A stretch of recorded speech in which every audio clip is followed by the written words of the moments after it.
JBN, we keep you informed. I am Michelle Jones, and in the news, passengers injured after coaster bus collides with garbage truck along Spanish Town Road.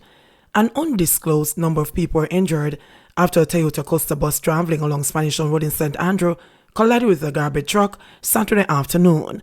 According to eyewitnesses, the truck was making a turn into the Riverton dump when the two vehicles collided at the intersection. The bus was reportedly traveling westerly, heading towards 6 miles on Mandela Highway when the accident happened. Good Samaritans used a cable on a garbage truck to pull out the front passenger side of the bus that was heavily damaged so a trapped woman could be freed. Another man killed in fiery crash. Another man is dead following a fiery crash late Friday. The collision, which involved a white Toyota Corolla and a truck, occurred on the Orchard Main Road in Hopewell, Hanover. The deceased has been identified as 38-year-old Patrick Barrett. Reports are that about 9:30 p.m., Barrett was observed traveling on the wrong side of the road when he collided with a truck. Barrett's Toyota Corolla is said to have spun several times. Emergency responders were called to the scene, and Barrett was caught from the wreck by the fire department. He was transported to hospital via a funeral home van where he was pronounced dead. Manchester man arrested, charged in gaming lounge robbery. A 39-year-old Manchester man has been arrested and charged with robbery with aggravation and illegal possession for firearm. The suspect, Scotty Smith of Bottom Coffee District in Porus, Manchester, is yet to appear in court. The police say about 4:30 p.m. on October 9, Smith and another man, both armed with handguns, robbed a gaming lounge of cash amounting to $150,000 and then escaped.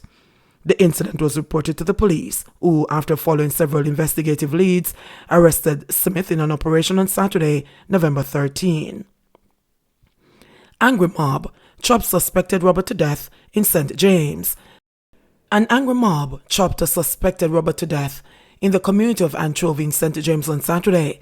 Reports from the Anchovy police are that about 8 p.m. a male, suspected to be Shamar Scarlett, who is alleged to have been involved in robbery and arson, was seen along a roadway and was attacked by unknown assailants from the community. The suspect was chopped by the mob. The man ran and collapsed into a nearby pond. His body was later removed by the fire brigade and taken to the hospital, where he was pronounced dead. The police are investigating the incident. Witness says he didn't benefit from being a Don. The ex-member of the One Don gang on Friday told the Home Circuit Court that although he had been the Don for St. Catherine community, he had never owned a gun, nor had he benefited from the Donmanship. Prosecution's second star witness during cross-examination on Friday from attorney-at-law Venice Brown, who is representing Dylan McLean in the ongoing gang trial, admitted that a Don held certain powers, including having a say about who would be killed or whose lives would be spared, and would also be consulted about any happenings in the community. But when asked if he had, in fact, made any orders to who should be killed, the witness denied doing so. When the lawyer suggested that he had made such an order as he was the Don, the witness replied, "That's your opinion, ma'am." Brown further suggested to the witness that he had benefited from being the Don in his community by obtaining power and money. But this was denied by the ex-gangster, who had joined the gang in 2016 and claimed he rose to the level of being the gang's second in command. "I did not benefit in any way," he said. He also told the court that he could only recall getting money twice, and as such did not enjoy any financial benefits. "You would know all about the looting, shooting and killings?" Brown then asked. "Sometimes after it happens, I know about it," he claimed. Responding to further questions from the attorney about his former role as a community Don, the witness rejected suggestions that the police had an interest in him after people started calling his name in relation to criminal activities. "My name was not being called in any criminal activities, believe me," he said. The witness also rejected suggestions that he had made the decision to testify against the gang to save himself and to escape prosecution after making up a story about the so-called gang.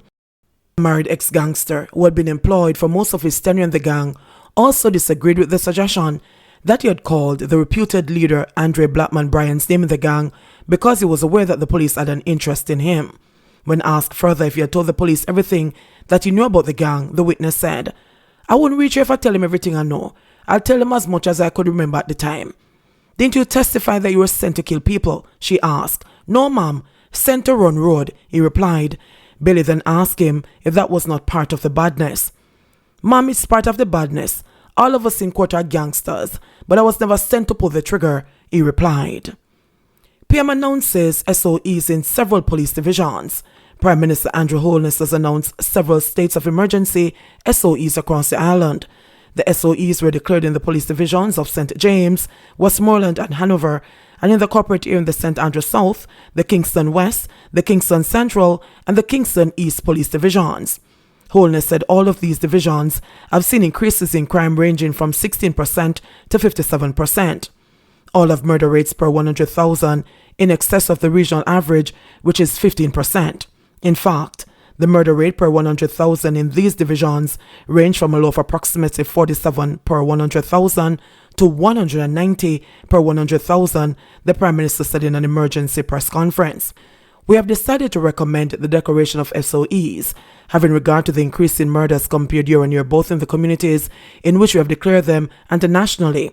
And these increases we consider to be of an extensive scale such that they threaten public safety, he added. Just past midnight, the Governor General declared on the advice and recommendation of the government, being advised by the Chief of Defense Staff and the Commissioner of Police. States of public emergencies were declared in the police divisions of St. James, Westmoreland, and Hanover. These three are termed the tri-parish SOEs. And in the corporate area, the St. Andrew South Police Division, the Kingston West Police Division, the Kingston Central Police Division, and the Kingston East Police Division.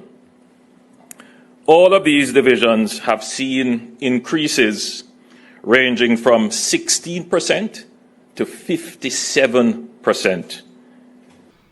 PATH students in St. Elizabeth received tablets from the Ministry of Education. Some 143 grade 4 students from 20 primary schools in St. Elizabeth were on the Program of Advancement through Health and Education PATH were on Friday presented with tablets courtesy of the Ministry of Education. Part of the government's Tablets in Schools program, the tablets were handed out by the Minister of Education, Favour Williams. The handover ceremonies took place at the Black River Primary and Infant and the Holland Primary Schools. Speaking during the function at Black River Primary, Williams said the coronavirus pandemic highlighted the importance of technology to the teaching learning process. There will be more tablets as we continue to roll out. Our primary goal is to stimulate interest in information and communication technology to better prepare our students for the 21st century, she said. Williams pointed out that the government is continuing its thrust to ensure that our students receive a device, while noting that technology will remain a permanent fixture in education. We want Jamaica to become a digital society, and the best place to start is with our children, she stated. The minister shared that parents who have been assisting their children to access virtual classes have indicated that they're also benefiting as they're in the process of learning the basics of technology. The COVID-19 pandemic has positive spillover benefits, Williams noted. We're also encouraging our teachers to bring the tablets into the classroom when you come back into the face-to-face environment, she further said. Meanwhile, communications manager at eLearning Jamaica Company Limited, Kimona Gordon, said that since the onset of the pandemic, the entity has distributed over 39,000 tablets to primary school students in grades 4 to 6 island-wide. eLearning Jamaica remains dedicated to nation building and, of course, working with the Ministry of Education, Youth and Information to facilitate the development of a knowledge-based society using ICT methodologies, said Gordon, while encouraging the students to safeguard their devices. Principal of Whitehill Primary, Sharon Frith Barrett, said that the devices will enhance the learning process for students. We are grateful for the tablets because they'll help the students, especially those who are not able to afford devices and those who have not been able to log on to online classes, Frith Barrett said. Jamaica reports 60 new virus cases, 5 deaths. Jamaica reported 60 new cases of the COVID-19 and 5 virus-related deaths on Sunday, pushing the total number of confirmed cases on the island since the outbreak to 90,209 and the confirmed deaths to 2,327. The new cases comprise 37 females and 23 males with ages ranging from 30 days to 90 years. According to the Minister of Health and Wellness, 15 of the cases were recorded in St. Catherine, 9 each in Kingston and St. Andrew and St. Mary, 6 in St. James, 5 in St. Thomas, 4 in Hanover, 3 each in Manchester and St. Elizabeth, 2 each in Clarendon and Trelawney, and 1 in St. Anne and Westmoreland. Meanwhile, the latest victims are a 76-year-old male from St. Anne, a 43-year-old female from St. Elizabeth, a 27-year-old male from Westmoreland, a 56-year-old male from Westmoreland, and an 88-year-old male from Manchester. 3 more deaths reported under investigation. The ministry further reported 280 new recoveries, which pushed the total recoveries to 60,594. JBN, we keep you informed. Please remember to subscribe, like, share, leave us a comment, and click the notification bell to receive our daily news items.